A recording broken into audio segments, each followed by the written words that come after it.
Hello everybody and welcome to my subscription concert, because this year, well, all the gigs are cancelled and I should be doing a whole lot of stuff at the Fringe. I should be doing a whole lot of jazz courses, all cancelled. So instead, from my home here in Kirkcaldy, I'm doing a little concert, which I hope you'll enjoy the music. It's going to play just a variety of stuff, and you're welcome to contribute should you feel the need. I hope you do. So I'm going to begin with a great tune that was made famous by Fats Waller, and this is called LULU'S Back in Town.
Great fun playing that tune, Lulu's Back in Town.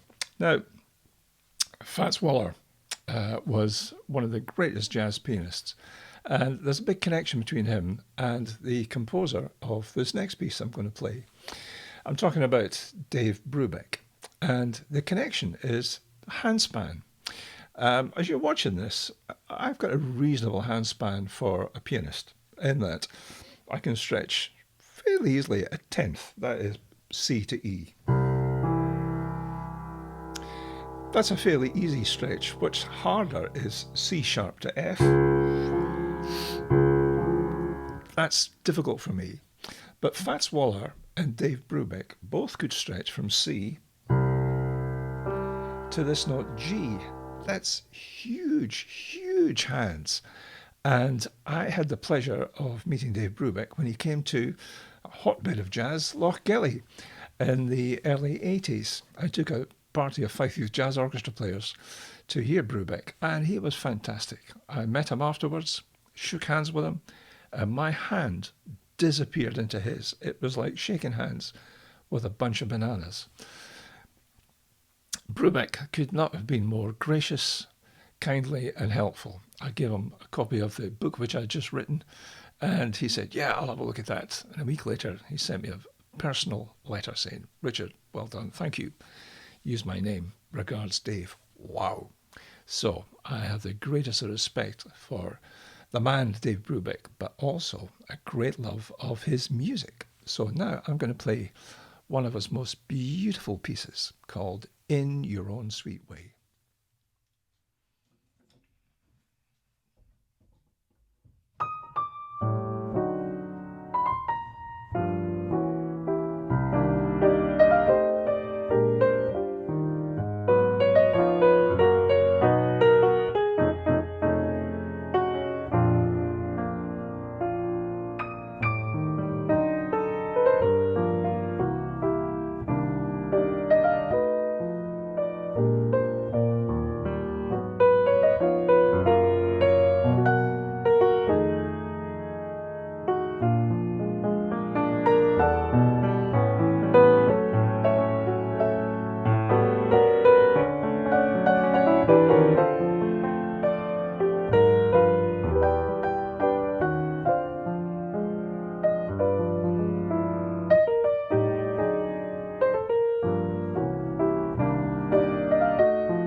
Dave Brubeck's in your own sweet way.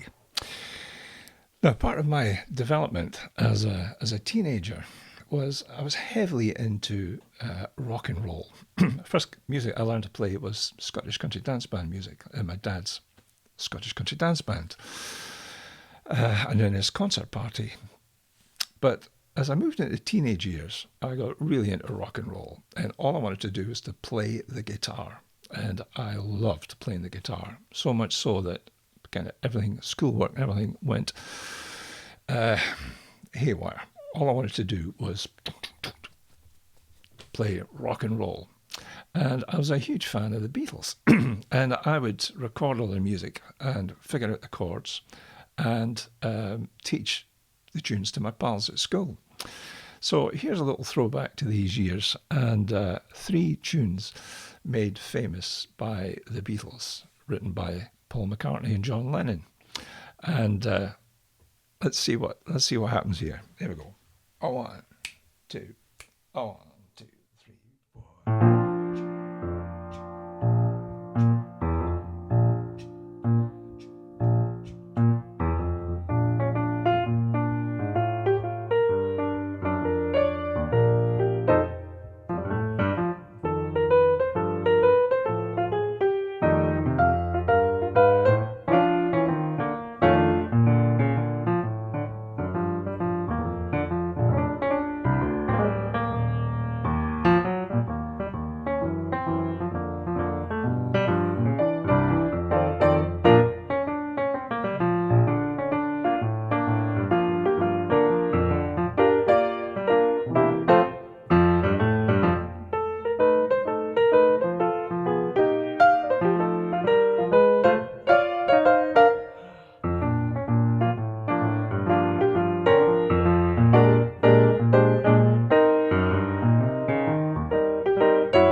Well, memories of the Beatles there, and I can remember crashing out some of these tunes on my guitar when I'm 74.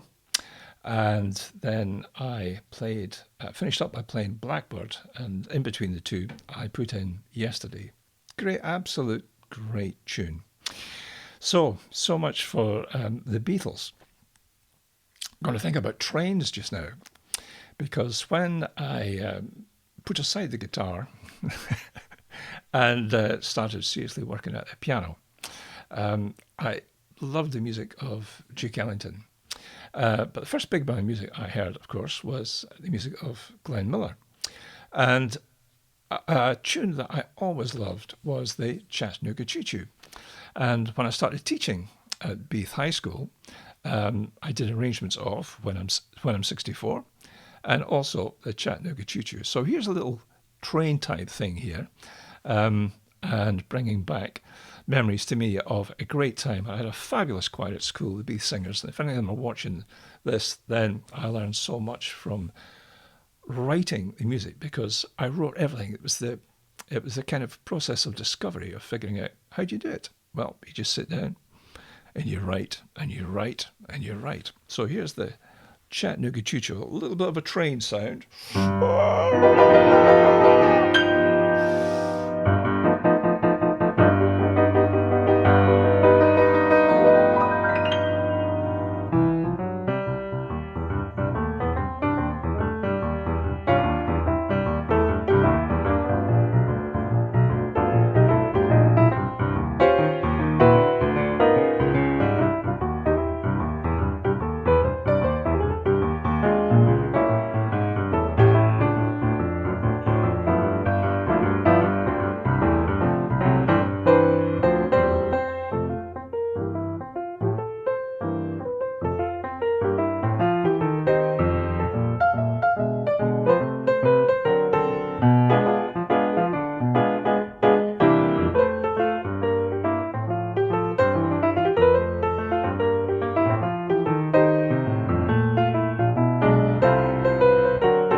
was the Chattanooga Choo-Choo and take the A train.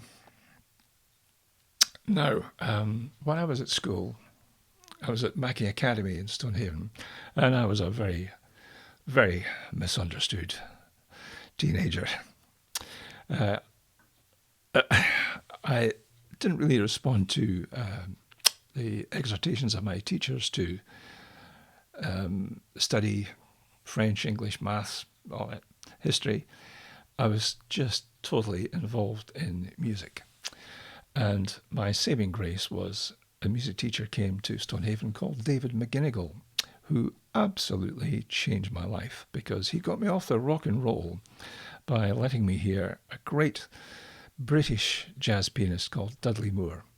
And the album that turned me completely onto jazz was called The Genuine Dud.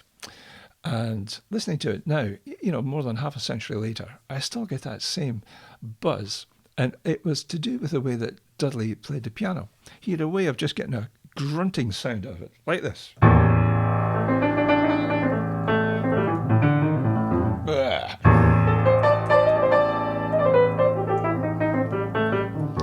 I loved this, and I would demolish pianos wherever I found them just by trying to emulate these sounds. But off that first album, there was a tune that I loved, and it was by Cole Porter. I didn't know anything about Cole Porter then. I know a wee bit more now, having studied his music, and love his tunes. But the tune that Dudley Moore played on that album was called You'd Be So Nice to Come Home To, and it's still one of my favourite Cole Porter tunes. So this harkens back to when I was 15 or 16 when I got the jazz bug. Mr. McGinnigal put that hook in my mouth. And you know this? It's been there ever since. You'd be so nice to come home to.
Well, suddenly found myself playing 3 Cole Porter tunes there. And that last one was What Is This Thing Called Love? And the middle tune was Anything Goes. And that is my tribute to Cole Porter and also memory of my music teacher, Mr. McGinnigal, and what an effect he had on me and my younger brother, Will. Now, when the two of us were growing up in Stonehaven, there was 4 years between us, and my brother and I were absolutely fascinated by music. We were total music obsessives. And we used to practice by one of us would go into the kitchen, or the scullery, it was known. The other one would be at the piano and play a chord. And the other one had to shout out C major 7, or C sharp major 7, or G half diminished, or E major 7. And would swap over. And we thought this was fun. It's kind of sad, really. We should have got out a bit more. But really, that was how we learned. And gradually, we put together our thoughts on music. And one album that had us absolutely intrigued it's called Alone by the great Bill Evans.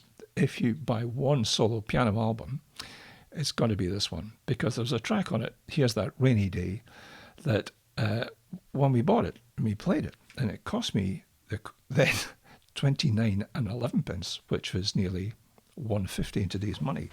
But if you buy the sheet music, what's written is this.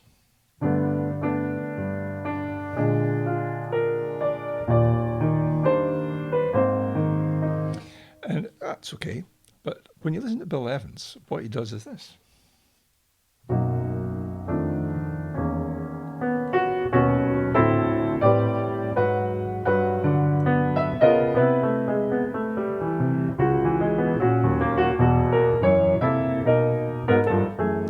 Well, as kids, we were absolutely intrigued by this. First of all, Will thought that I'd been sold a dud because the opening is in the key of B, and nobody in Stonehaven, where we were brought up, played in B. So the recording either had to be in B flat, and it was playing sharp, or it had to be in C, and it was playing flat. And we were intrigued by this, and as Bill Evans gets to the end of the tune, the first time he's playing it, he does this magical thing.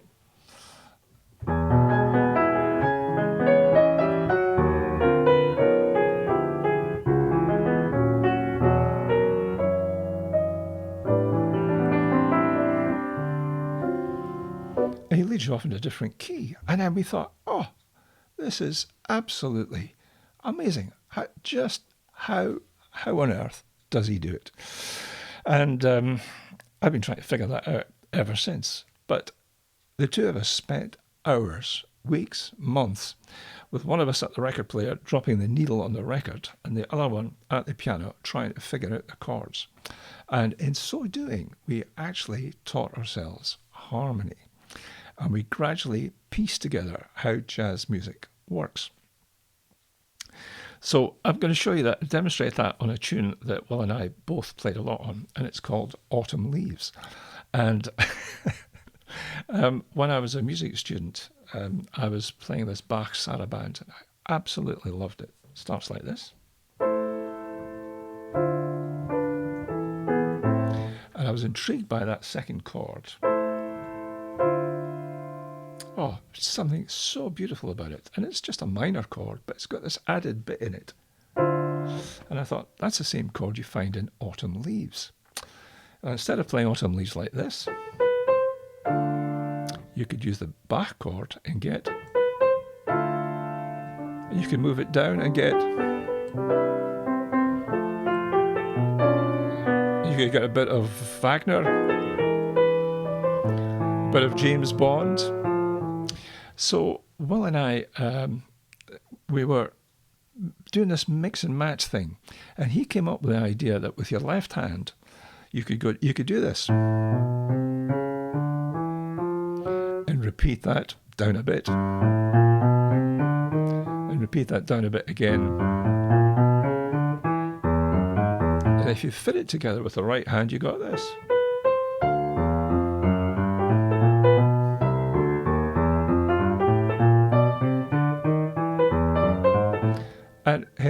we began to discover. Now, this discovery thing is fantastic. And I tell you, as a teacher, I know that it's when students, whatever their age, discover things for themselves that the whole thing about music becomes alive. And in a way, it's best not to tell them what to do, it's to give them the tools to discover what to do. But the best tools you've got are your ears and trying to figure it out. So, looking back on these days when we were heavily influenced by Dudley Moore, Bill Evans, and of course, Oscar Peterson, here's a version of Autumn Leaves looking back to these very early days. I'll start with a bit of Bach.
Well, that was Autumn Leaves, looking back to influences of my teenage years.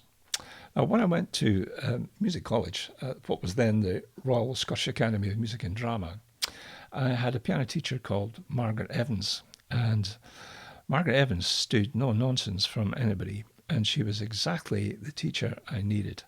This past year of 2020, I've been able to pay tribute to her as she reached her 100th birthday. And I was able to record a happy birthday to her and send it to her with thanks, because what she worked on me was finger technique.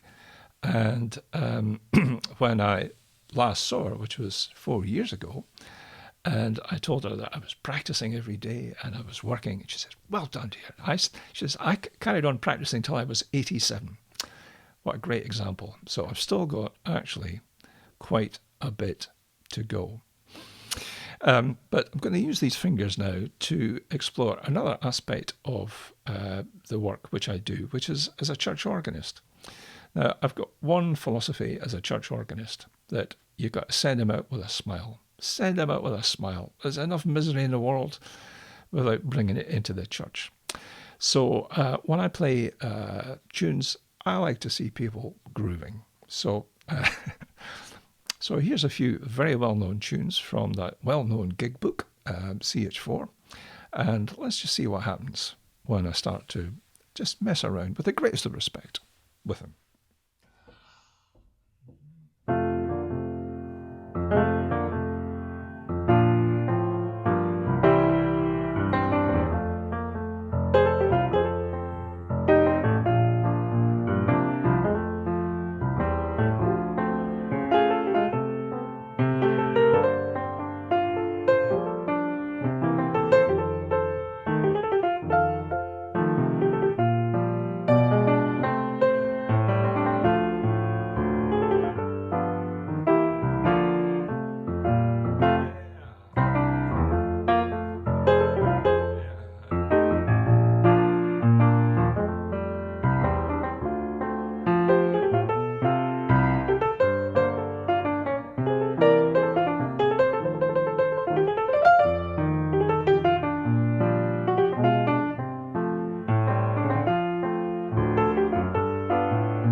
Well, that was Amazing Grace, and then a great tune called WALY, sometimes known as The Water is Wide.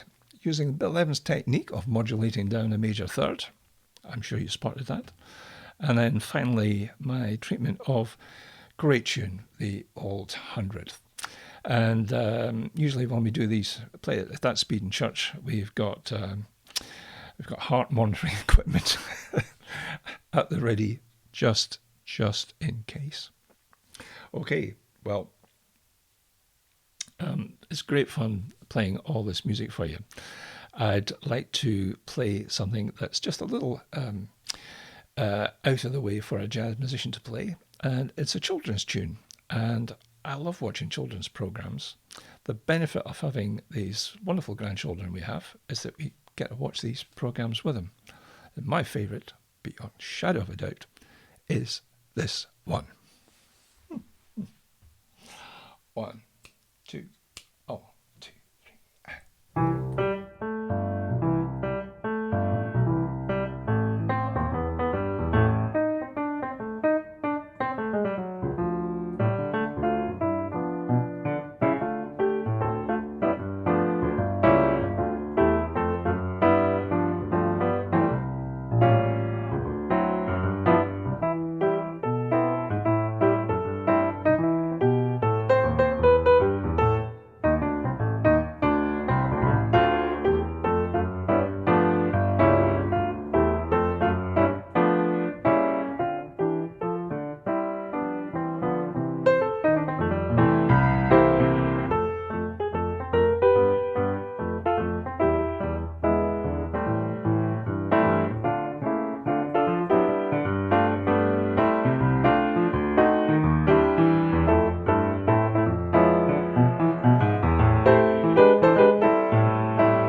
Postman Pat, and I hope he got his letters delivered okay there.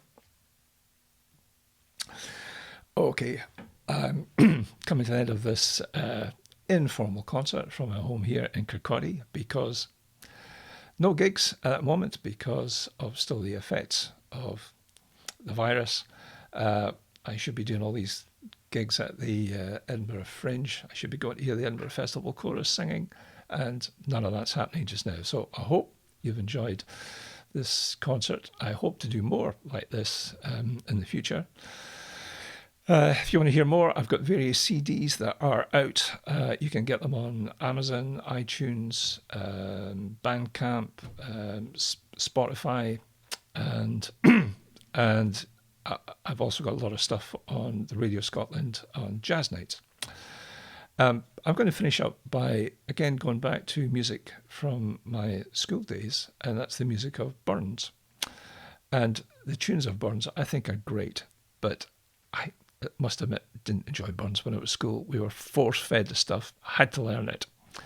And only in later years do you discover the beauty of the music, and also just how beautiful are the words. So here's my salute to the music of Burns. and I hope to see you back at the next concert that we do. All the very best from Kirkcaldy.